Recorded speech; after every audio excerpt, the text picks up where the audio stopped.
terus. Paham ya? Ini harus dipikir, umat Islam cara berkompetisi itu tidak sehat. Orang-orang zalim punya ketertiban yang luar biasa, sementara wong soleh duwe amburadul sing luar biasa. Lho, bapak kula nurin, kula paling kula kenang saking bapak kula setunggal sering ngendikan iku lho. Kejahatan yang tertib itu akan lebih unggul timbang kesalehan yang tidak tertib.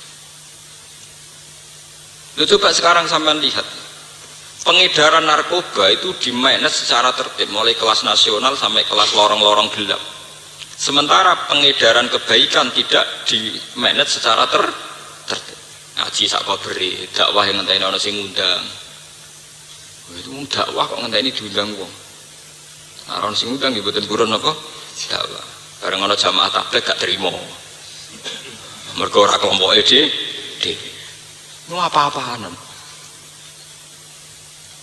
Ya kalau marah ini biar jadi peringatan. Jadi Islam cara memandang zuriyah itu luar biasa.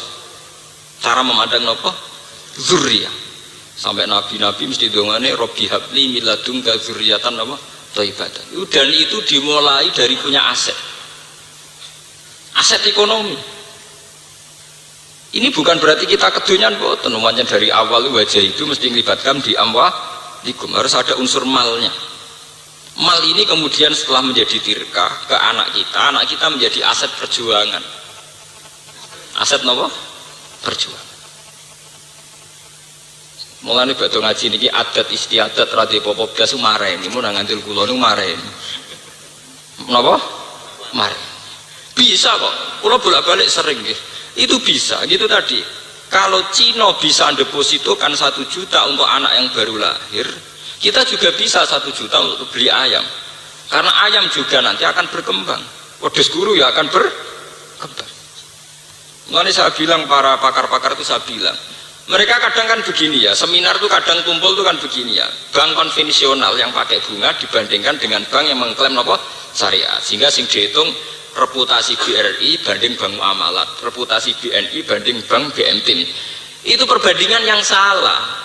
Kita dalam beragama perbandingannya tidak harus bank versus bank, tapi halal versus haram. Paham ya? Kalau 1 miliar bisa berbunga cepat karena deposito, 1 miliar juga bisa cepat saat Anda investasikan untuk ternak sapi. Paham ya? Kira-kira sama ndak? Mungkin cepat sapi Pak. Sapi, belajar sapi 1 miliar ini ngomong penggemukan tok cepat suka. Wes banding paling sial, paling kecepet sitok mati, paling banter. Nah, kecepet mati podo, dan di bank juga ada resiko, kadang banknya ya bangkrut.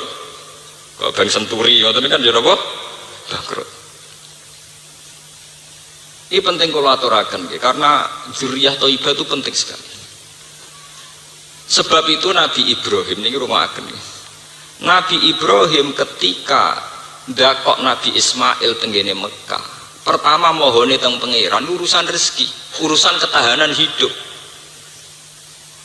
Rabbi inni askantu min dzurriyyati biwadin ghairi dzi sar'in inda baitikal muharram. Terusane sebuti, Rabbana liyuqimus sholata faj'al af'idatan minan nas tahwi ilaihim warzuqhum minat samarat. Ya Allah, ini anak saya letakkan di tempat yang jauh dari tanaman, jauh dari makanan. Saya tolong ya Allah supaya daerah sini daerah lintasan perdagangan, sehingga anak saya punya ketahanan hidup. Tenggene juz setunggal ki wonten teng surat Baqarah. Rabbij'al hadza baladan aminau warzuq ahlahu minas samarat. Apa Nabi itu kedunya? Apa Nabi itu materialistik sehingga setiap kali donga mesti ngelibatno urusan rezeki? Karena hidup ini pasti butuh yang namanya ketahanan hidup, tak pasti apa? Sampai anak Julius benas sajdatan yang diwari warzuqni, orang Rabbi firli tok, Rabbi firli warhamni wajburni, jangan apa? Warzuqni. Sing biasanya nak ngomong radhi duit oleh ngomong cokol-kolah fase warzuqni. Tapi itu menjadi satu pelajaran betapa sebuah agama, sebuah perjalanan kebaikan itu tidak bisa melepaskan yang namanya unsur ketahanan apa? Hidup. Kalau sampean tanya, bandingannya gimana Gus? Bandingannya adalah kita takut saat kebatilan lebih cepat, lebih kuat. Ojo sampai kita ngalami kok ning sinetron niku. Sing numpak cawayu katokan cuwekak mbluwodor, supire iku mantan santri wetunan. Nak diundang pas salat dienggo sentak-sentak. Ya karena saiki gambarane ngoten, sing di donya Cina satpame alumni pondok. Sing di donya ora salat satpame alumni pondok. Ya memang itu takdir ya, tapi kita bisa merubah sebetulnya dengan kompetisi yang baik, artinya dimulai dari anak kita lahir. Dimulai dari hal-hal yang kecil. Misalnya anak melahir, aku melarat misalnya kayak pitik loro. Coba pitik didol ke bapak rokokan. Itu kan lucu. Bisa dimulai dari hal-hal yang mudah, apa? Bisa. Kulo sering nangisi umat Islam. Kulo sering diskusi ngeten sampai orang-orang yang punya perhatian pada umat Islam. Sebetulnya kehalalan itu bisa menjadi aset yang kuat, sama seperti keharaman juga menjadi aset yang apa? Kuat. Ini mau jadi titai pangeran. Kullan numituha ulai waha ulai min atoi rabbi. Ini ayat yang sering saya pakai saat seminar tentang kekuatan halal dan haram. Kalau bandingakan misalnya ngeten. Tengah ayat itu kullan numituha ulai waha ulai min atoi rabbi. Kebaikan dan keburukan itu sama-sama punya potensi rezeki. Sama persis. Itu tadi, bank haram punya deposito riba, ngasih lo duit akeh. Ternak sapi halal juga ngasilkan duit akeh. Jaringan kerja juga sama. Pusat prostitusi di Doli, yo ngasih lo duit akeh. Di situ ada becak ngetero hidung belang, ada taksi ngetero hidung belang. Karena 24 jam buka, ono warung mie ayam, mie rebus, soto Lamongan dan sebagainya. Paham ya? Artinya ya waron doni kono kabeh golek rezeki di tempat yang 24 jam buka. Ngasih lo duit, jadi misalnya kono ditutup supir taksi ya kelapaan, ojek sing mangkal ning kono ya kelapaan, paham ya? Bakul soto gini apa? Tapi ya sama, makamnya Sunan Ampel, ya sama, karena 24 jam ono ziarah, akhirnya taksi ya payu, siwanan bis gini apa? Payu, soto Lamongan gitu, payu, gerai tasbih kitab ya payu, sama nih gini Doli gerai nopo kondom gini apa? Payu, obat kuat gini apa? Payu. Artinya sama, sebetulnya dari segi teknis sama. Kebaikan juga punya pola yang menghasilkan uang, keburukan juga punya pola yang menghasilkan apa? Uang. Loh, konser musik itu ya bodoh ngasih lo duit panitia ini ya badi. Kadang pengajian sing nakal-nakal panitia ini iso badi bodoh. Sama. Loh, itu hebatnya Allah bahwa kebaikan sebenarnya tidak pernah kalah dengan keburukan. Cuma akan menjadi ironis ketika keburukan dikemas secara manajerial baik, sementara kebaikan dikemas dengan manajerial acak-acakan. Ini yang menjadi naif, menjadi ironis. Ya gitu, kados Hawaii, Hong Kong, wisata internasional yang ngasih lo duit. Siapa sih ras sepakat nak Mekah Madinah yang ngasih lo apa? Duit. Artinya selalu kita punya bukti bahwa kebaikan juga menjadi aset apa? Ekonomi. Paham ya? Tapi kenapa kita lembek? Mas bolak-balik ya, menjen ngono-ngono bebas, ngene wong apik ora bebas ya. Urusan bebas mbek napa? Gak bebas. Kowe ternak sapi mbek turu-turu klunak-klunuk, iki wis ngasih lo dhuwit, mbok tinggal jamaah, mbok tinggal duha ya ngasih lo dhuwit. Padha Cina ngapa-ngap di deposito ya ngasih lo napa? Sama. Cuma ironis ketika orang-orang yang baik ini tidak berkompetisi secara kuat. Sakober. Sementara kejahatan bergerak kuat. Makanya dalam sebuah hadis Nabi ngendikan al-mu'minul qawiyyu khairun minal mu'minid dhaif. Orang mukmin yang kuat itu lebih disenangi Allah. Sebagian riwayat khairun wa ahabbu ilallah minal mu'minid dhaif. Orang mukmin yang kuat itu jauh disenangi Allah ketimbang mukmin yang lemah. Maksudnya kuat dalam menghadapi kebatilan, kuat dalam berkompetisi melawan maksiat, kuat dalam berkompetisi secara visi, secara program. Timbang mukmin sing ngapa-ngop, iso mangan piro-piro, piye meneh. Urip ning donya ngenteni mati kok repot. Kowe mati ra apa-apa wis tuwa, anak lagi lahir wis ra dipopo nih. Kowe kepengen mati suwayae, anak lagi lahir wis setengah mati mergo ra dipopo ora dipikir. Mulane ini harus jadi pengalaman gitu, bahwa makanya gitu, pentingnya ngaji kalian ulama ngoten gitu. Sebetulnya masalah agama itu tidak sederhana gitu. Tidak sederhana, dimulai saking zuriatan apa? Thayyibah. Dan zuriatan thayyibah selain kekuatan rohani juga dibina secara materi. Nyatanya Nabi Ibrahim piyambak saat Ismail diletakkan di Mekah, termasuk yang diminta adalah warzuqhum minas samar. Rabbana liyuqimus sholata faj'al afidatan minan nas tahwi ilaihim warzuqhum minas samar. Intinya termasuk yang dimohonkan Ibrahim adalah yang terkait dengan rezeki. Bon gini harus jadi pengalaman kita ya. Sebab niku Bani Adam ini menjadi terhormat kalau dia sesuai aturan Allah, yaitu halal. Dan di zaman akhir halal itu grogi dengan keharaman. Tapi grogi ini grogi yang salah sebetulnya. Lalu kalau sakniki mikir, kados masalah pilpres, masalah pilkada, pileg, pemilu legislatif, kalau mikir, sebetulnya PR-nya Kiai itu gampang. Mesti diridani pangeran itu gampang. Bikin pola pikir masyarakat itu sehat itu saja. Sampai anda harus tayin menyatakan dukung si A atau apa si B. Kalau nu angger tahajud ngerasa dosa mbek pangeran ngeten. Sistem yang tidak bisa kita tentang ning akhir zaman itu kan sistem demokrasi. Di mana satu orang satu suara. Nah, kalau sudah satu orang satu suara, maka PR kiai, PR ulama itu hanya satu, menciptakan masyarakat sing cara berpikir Islami itu saja. Karena dengan berpikir Islami maka pilihan itu akan dijatuhkan pada calon yang lebih dekat dengan aturan apa? Islam. Ya saat ini ngeten, ini contoh paling gampang ya. Kalau sistem demokrasi kan satu orang satu suara.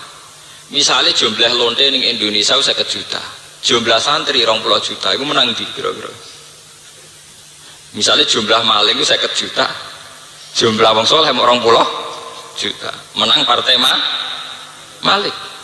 Karena sistem demokrasi suara lonte yo sitok, suara maling yo sitok, suara koruptor yo sitok, suara santri yo napa? Sitok. Berarti untuk kompetisi ini sebanyak mungkin kita menciptakan santri berpikir Islami, masyarakat berpikir Islami, sehingga suaranya dia akan diberikan pada calon yang Islami. Mungkin sampean iso bayangno, misalnya sampean calon DPRD Surabaya, ada sering kampanye ngritik Doli, mesti ngomong ramilah kowe itu. Pokoknya ada kampanye, wah kalau saya menang saya tutup, wah mesti diceng. Ya sama. Misalnya orang calon presiden atau wakil presiden terkenal anti tahlil, wah serasido, orang roh, serasido. Mereka resiko ngadepi kaum nanti. Nah, ada yang buat tahlil bora, pokoknya tahu anti tahlil. Nah sebetulnya dengan sistem demokrasi ini kan kompetisi terbuka. Sejauh mana kita menciptakan masyarakat yang cara berpikir Islami, sehingga suaranya satu ini ya diberikan untuk sesuatu yang Islam. Nah, dalam hukum Islam bukan mungkin toh demokrasi itu benar. Kalau dalam hukum Islam kan orang yang salah itu tidak punya hak pilih. Dalam hukum Islam wong nak fasik, misalnya lonte, WTS, bajingan, maling itu ora duwe hak suara. Mana ada hak suara untuk negara, ngawekno anak dhewe lu rasa. Gitu gitu hukum Islam wong fasik, kemana ada ngurusi wong liya, ngurusi awake dhewe mboten apa? Sah. Sehingga dari awal suaranya ini memang dihilangkan. Paham ya? Tapi dalam hukum demokrasi kan sama, kan orang nakal sama orang soleh sama-sama satu apa? Satu suara. Nah dalam hukum Islam yang fasik niku dadi wali mon mboten sah, dadi wali anak dhewe mboten apa? Mboten sah. La ilaha li fasikin. Mulane lewat ngaji niki sampean kudu pinter-pinteran strategi. Mulane dawuh Abdul Qadir Al-Jilani, seseorang itu tidak berhak jadi tokoh agama kecuali punya 3 hal. Termasuk ilmal ulama, wa hikmatal hukama, wa siyasatal muluk. Strategi ngatur kerajaan. Gitu nggih dawuh Abdul Qadir, termasuk ulama itu harus punya siyasatal muluk, ilmal ulama, wa hikmatal hukama. Nomor 3 wa siyasatal muluk, strategi kerajaan. Jadi wow, sampean bayangkan, nah anak Cina lagi lahir di deposito 10 juta, kemudian pas puber, wis duwe aset 100 juta. Uang puber di aset 100 juta, merga ini kira-kira lah itu cek iso mlaku ndangak. Mbok gawe koperasi bangkrut, gawe toko pinggir terminal cek iso ndangak. Sing anak Kiai Saleh lagi lahir wis diutang, uripe dititipno wong pas puber. Kok enggak? Takok piye ana peluang ta ora ning Malaysia? Pabrik sing kowe kerja aku mlebu oleh ta ora? Artinya bisa kamu bayangkan kompetisinya ini terus kayak apa? Padahal anak ini yang kita adu berkompetisi dengan ini. Umpamanya ciri agama itu berkompetisi, fastabiqul khairat. Piye oleh jupuk setar? Ora wis jupuk setar? Sampai sekedar mempertahankan hidup boten saged. Dan itu yang paling ditakutkan Rasulullah. Dzurriatan apa? Dia. Mengenai ayat ini harus populer bahwa Quran itu takut sekali ada generasi sing dzurriatan apa? Dia. Jadi lewat ngaji ini sampean mungkin langsung dipenggalih terutama sing badhe kawin-kawin sing wis kecelakaan yo wis sing dibaleni. Kita harus apalagi sekarang itu semuanya mudah. Karek butuh tirakat. Kalau tirakat mboten kudu sampean poso niku mboten nggih. Misale sampean biasa marung boros gak boros mergo demi anaknya. Misalnya di duit 2 juta kena nggo gaya tuku HP merek utawa tuku sarung merek demi anaknya mbok investasi kan mudah sebetulnya mudah kan.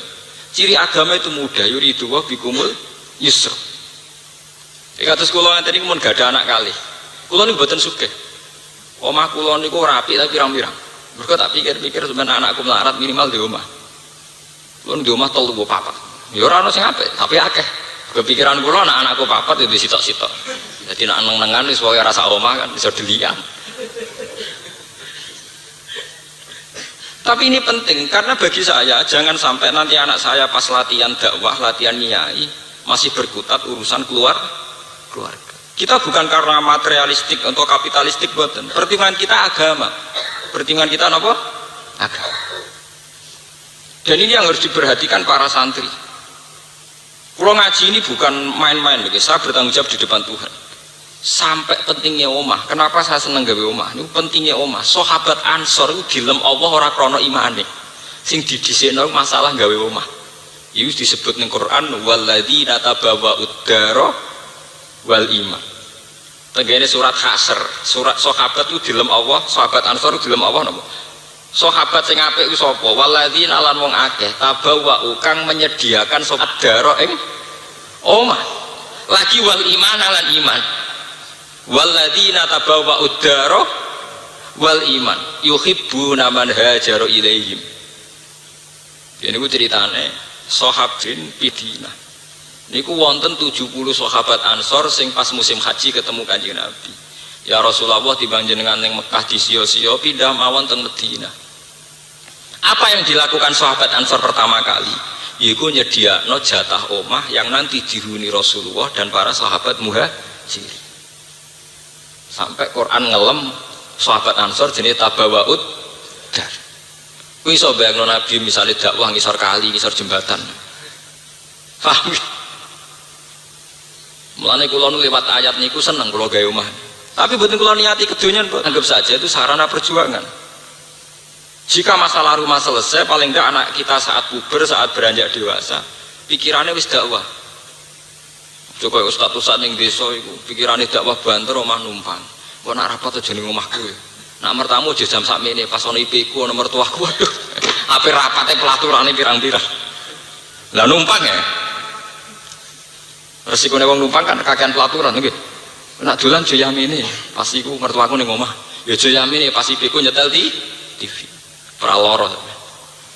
Jajal om dhewe, gawe rapat nanti jam 2 bengi sampai subuh sing wani lara iso apa omah-omahe. Itu hebatnya Quran. Sebab itu sampai Madinah itu disebut Darul Hijrah, omah gitu. Mergo istilah omah itu yang dipakai Quran, tabawa'ud dar wal iman. Nah kita sekarang itu lemah sekali. Kita orang soleh itu lemah sekali. Mondok tanpa visi, nyai tanpa visi. Mbah sak mlakune, piye meneh dhisik-dhisik yo ngene. Sak mlakune. Iya, sak mlakune itu memang enggak apa-apa, tapi urusannya kedzaliman ini berjalan secara cepat. Paham ya? Kesalehannya tidak cepat. Yo kalah. Nak kalah kita disalahno pangeran, mergo kalah kompetisi. Lho riyen sampean tak ceritani, ini kula cerita iki khas seorang alim, kula cerita. Sahabat riyen saking kuatire setiap saat perang karena kondisi napa? Perang. Niku turu mawon pinggire pedang. Sing sahabat marat-marat iku nak tenggalep nganggur iku gawe panah. Sehingga setiap kali ada instruksi perang dari Nabi itu mereka minimal duwe 20 anak panah karena setiap kali ada kondisi emergensi darurat perang. Ora kok wis melarat terus turu karwane kok nak ngongkon. Perang pas kowe camuk lagi gawe panah. Wong kafir wis panah ya kowe lagi gawe karek barek manah. Itu saking hebatnya sahabat. Jadi sahabat itu luar biasa dalam berkompetisi kebaikan luar biasa. Mereka siaga betul. Sebab itu Allah gadah sunnah. Setiap kebaikan disebut di Quran dengan redaksi wasari'u fastabiqu. Wasari'u lan gegancangono sira kabeh. Musaroah artinya alon-alon asal kelakon apa gegancangan cepet-cepetan. Cepet-cepetan. Fastaku maka berlomba-lombalah. Tidak ada di Quran yang menyuruh beliau betul nanti. Semua bentuk kebaikan dengan si wasari'u fastabiqu fafirru ilallah. Firar melayu nama melaku. Melayu. Nah kita mboten senengane duwe filosofi alon-alon asal napa? Kelakon. Wah sing dolim dua antar. Yo keyok. Masuk adat-adat Bu. Tapi kalau mboten kampanye lebih cepat lebih baik mboten.